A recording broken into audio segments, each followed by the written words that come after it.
Hi! What's up mga meme? It's me, Rico Mori, and welcome back to my channel, Mabuhay.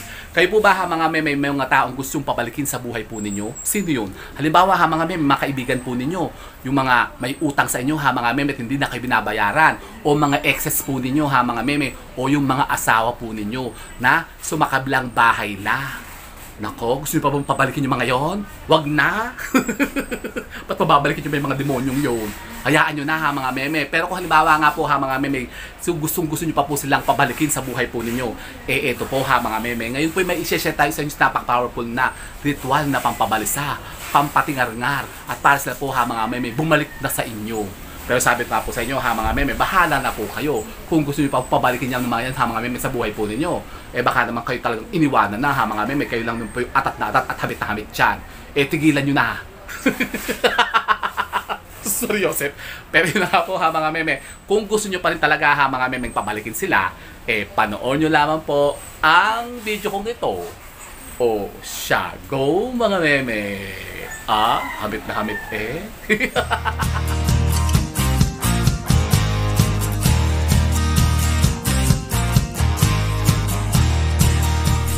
So yun na nga po ha mga meme, sa mapagpalang araw po sa inyong lahat. At ngayon nga po ha mga meme, eto, outdoor vlog naman po tayo at medyo smoky po yung ating background ha mga meme. Ewan ko, sino ba yung nagsisigado sa dulo?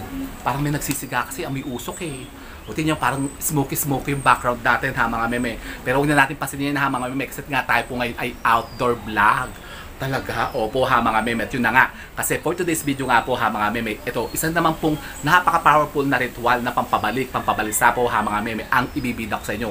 Kasi medyo marami pa rin po kasi nagtatanong sa atin kung ano ba rin po yung mga pinakamainam at pinakamatinding orasyon o yun na nga ritual na pwedeng mapakapagpabalik po ha mga meme sa mga taong lumayas na, yung nawala bigla ha mga meme, hindi na lang nagpaparamdam bigla. Yun na nga, halimbawa nga po ha mga meme, mga taong bigla na lamang pong nawala sa buhay po ninyo. Yung mga taong halimbawa may mga utang sa inyo at hindi na kayo binayaran, hindi na nagparamdam ha mga meme. Halimbawa yung mga exes nga po ninyo, mga papa ninyo, mga boylet po ninyo o mga asawa po ninyo na bigla na lamang sumakabilang bahay baga. Ito nga po ha mga meme, napaka-powerful po ng ritual na gagawin natin ngayon. Kasi ngayon po ha mga meme, gagamit po tayo ng isang pinakamatinding orasyon na gagamitin natin sa kanila.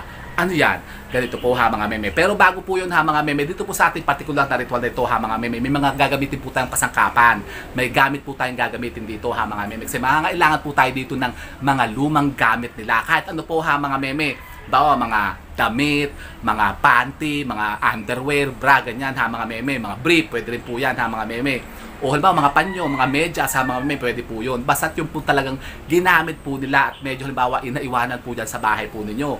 Halimbawa dati po silang dyan nakatira sa bahay po ninyo, tapos bigla na lang lumayas, bigla na lang nawala ha mga meme, nag-disappear. Tapos medyo may mga naiwan po silang gamit dyan ha mga meme, magagamit nyo po yan. Katulad po nito, ito po ang aking gagamitin ngayon ha mga meme, example. Ito po ang yung brief ng aking ex. Ah? Talaga ba? Hindi hindi po ha mga meme. Actually, akin po ito. Ako po talaga nagsusuot ito. Ah, talaga ba? Napaka-sexy naman eh. Opo, ako po nagsusuot dyan ha mga meme. Gagamitin ko labang pag-prop sa inyo ha mga meme. O tingnan nyo naman, ang ganda niyan. Parang Victoria's Secret ha mga meme. At diba sabi ko nga sa inyo, gawin nyo po yung ritual ng panting pula. Ginawa nyo po ba yan ha mga meme? Ako ginawa ko po yan ha mga meme. Tapos ko na po yan. Pero kung gusto nyo pong maulinigan yung ritual na yan ha mga meme, yung ritual ng panting pula, i-share ko po sa inyo yan ha mga meme. At tayo gagamit nga ito itong ating panting pula ha mga meme. Nalagdagan pong po. Tignan nyo. Napaka-sexy. Imagine nyo, kagasuot ko to ha mga meme. Kita nyo ba?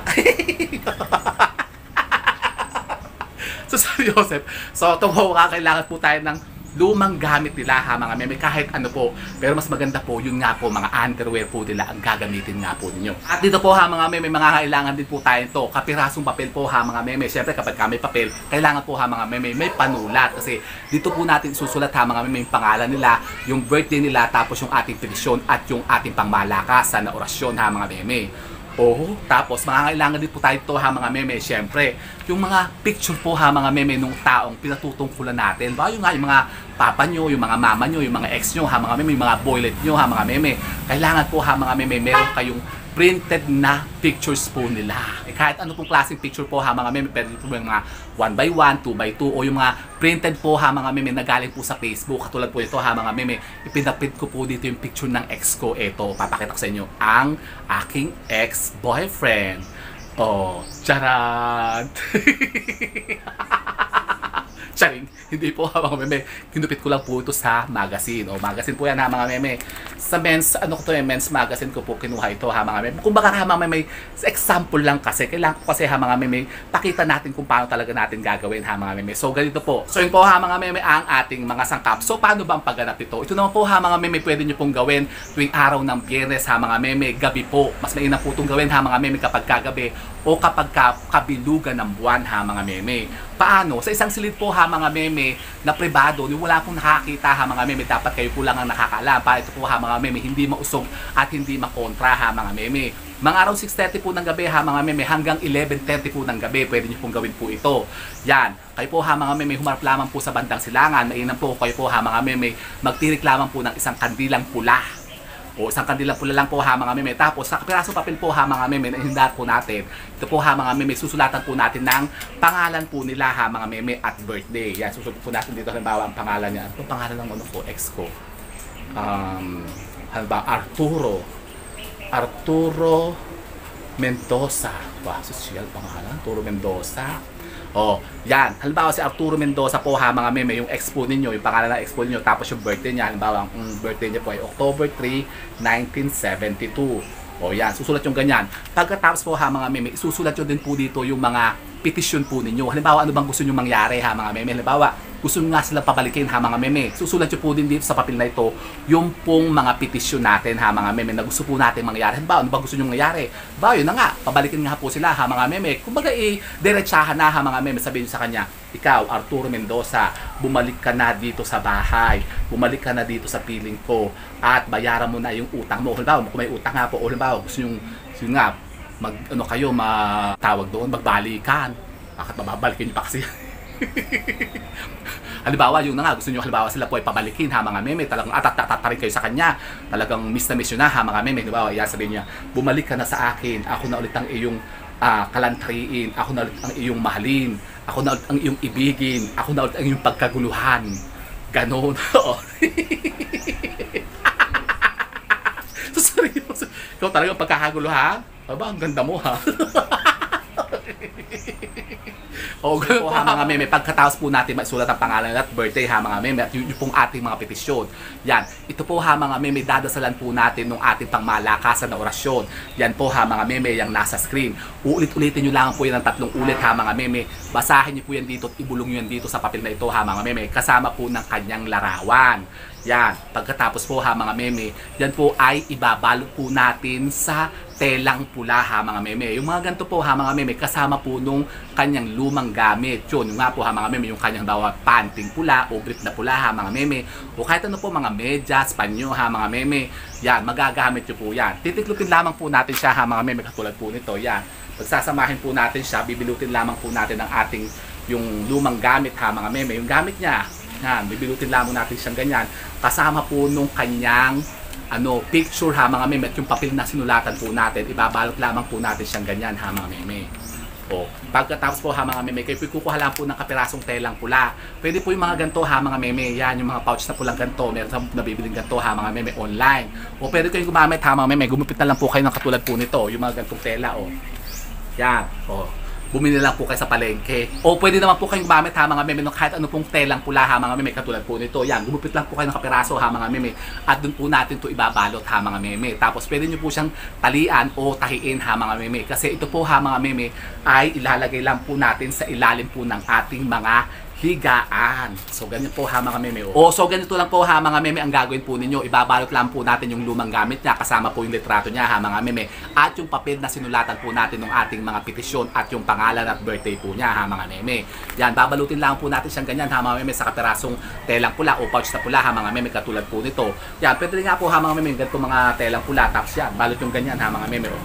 Pakasimple lang naman po ha mga meme, marunong naman po siguro kayo magbalot ha mga meme. Tapos ito po ha mga meme, pwede nyo pong tahiin ha mga meme o talian po ninyo. Yan. O so ganito po ha mga meme. Yan. Pagkatapos po ha mga meme, ito na siya. Oh, eto na. Oh. At anong gagawin natin dito? Ito po ha mga meme, ilalagay lamang po natin sa ilalim po ng ating mga higaan. Particularly po ha mga meme sa ilalim ng ating mga unan. At ito po ha mga meme, tutulugan lamang po natin. Pero gabi-gabi po ha mga meme, bago kayo matulog, ito po ha mga meme, bubulungan nyo po ulit ng ating orasyon ha mga meme. Yan yung orasyon natin na yan. Uulit-ulitin po nyo ha mga meme ng 3 beses bago kayo matulog. Pagkatapos ito po ilalagay nyo sa ilalim po ng inyong pong mga unan. At yan po ha mga meme, gagawin nyo po ng 7 araw ha mga meme, nakikita nyo. Yan po ha mga meme, magpaparamdam sa inyo. Tatawag yan o magte-text yan, mag-chat-chat yan sa inyo ha mga meme, o baka biglang makakasulubong nyo na lang dyan. Diyan sa kahalye ha mga meme. Tapos sabi nyo, hoy, ano? Saan ka galing? O halika, umuwi ka sa bahay. Ganon. Sabi nyo, yayain nyo na ha mga meme. Ano lang po ha mga meme, at kapag ka umuwi na po sila, syempre yun, kayo nang gumawa ng next move ha mga meme. O so yun po ha mga meme, ganun lang po. Subukan nyo po ito ha mga meme. Pero sabi nga sa inyo, disclaimer po, kung susubukan nyo po itong gawin ha mga meme, dapat po kayo 100% po talagang naniniwala sa mga gantong gawain. Baka na po kayo po ha mga meme, hindi naman po naniniwala sa mga gantong mga pamaraan ha mga meme. Ito po yung gagawin nyo lamang per se. Pa ito po ha mga meme, masubukan. Tapos kayo naman po ha mga meme, pa puta-putaki lang po ng pagganap. Baka ito po ha mga meme, hindi rin po tumalab sa inyo ha mga meme. Opo ha mga meme, kasi kung gagawin nyo po ito ha mga meme, dapat po meron talaga kayong malinis na intensyon ha mga meme sa pagganap dito. Kasi baka ito po ha mga meme, gagamitin nyo lang po sa kalokohan, katarantaduhan at kasamaan ha mga meme, wag na po. Kasi maaari kayo din po ha mga meme ang mapahamak dyan. O so ito po ha mga meme, subukan nyo po ito. Pero sabi nga sa inyo ha mga meme, disclaimer po, baka naman po kayo po ha mga meme, hindi naman po talaga naniniwala sa mga gatong mga pamaraan ha mga meme, hindi ko na po iminumukhahi pang gawin nyo pa po ito. Kasi kung gagawin nyo po nga po ito ha mga meme, dapat po kayo po ha mga meme, may mga malinis na intensyon dito. Kasi alam nyo po ba ha mga meme, na ang paggamit po ng mga orasyon na yan, yung mabuhay na saltang yan ha mga meme, hindi po ginagamit yan sa kalokohan. Baka nga kasi po ha mga meme, gagamitin nyo yan sa kasamaan. Nako, kayo rin po ha mga meme ang maaring maapektuhan ito mga meme. Po ha mga meme, at pagkatapos po ha mga meme ng 7 araw, yan po ha mga meme ay magmamanifest yan. Anong gagawin natin dito? Ito po ha mga meme, pwede nyo po nung kunin na ha mga meme, at ito po i-dispose nyo na. Yan, anong gagawin natin dito? Ito po ha mga meme, ililibing na natin sa lupa ha mga meme. Pero kung halimbawa po ha mga meme, after 7 days po at hindi pa rin po siya tumatalab ha mga meme, idiretso nyo pa rin po yan ha mga meme. Ulit-ulitin nyo lang po yung ating ritual na yan ha mga meme, yung orasyon natin. Banggitin nyo lamang po siya dito ha mga meme, ibulong nyo lang po siya dito ng 3 beses gabi-gabi ha mga meme. Ang maximum po nito ha mga meme ay 3 weeks. Pagsasabi ko nga po sa inyo ha mga meme, gagawin nyo lamang po ito ng may malinis na intensyon ha mga meme. Para ito po ha mga meme talagang tumalab sa inyo. O so ito po ha mga meme, subukan nyo po ito kung talagang kayo po may mga taong gustong pabalikin sa mga buhay po ninyo. Pero sabi nga po ha mga meme, kapag ka ito po yung gagawin nga po ninyo, dapat po ha mga meme, handa po kayo sa maaring consequences na maganap dito. O, di ba ga? O, so yun po ha mga meme, at kung kayo po yung mga katanungan pahingil po dito sa ating ritual na piniture na ito ha mga meme, pwede po kayo magtanong dyan. Mag-iwan lamang po kayo ng mga question dyan sa ating comment box, at kapag kayo pinabasa ko, yan po yung sasagutin din natin dito. O, di ba ga? And so with that mga meme, keep safe and God bless. Thank you for watching, and don't forget to subscribe my channel. I know you like it, and don't forget to brush your teeth. And always remember, every gising is a blessing. Bye mga meme!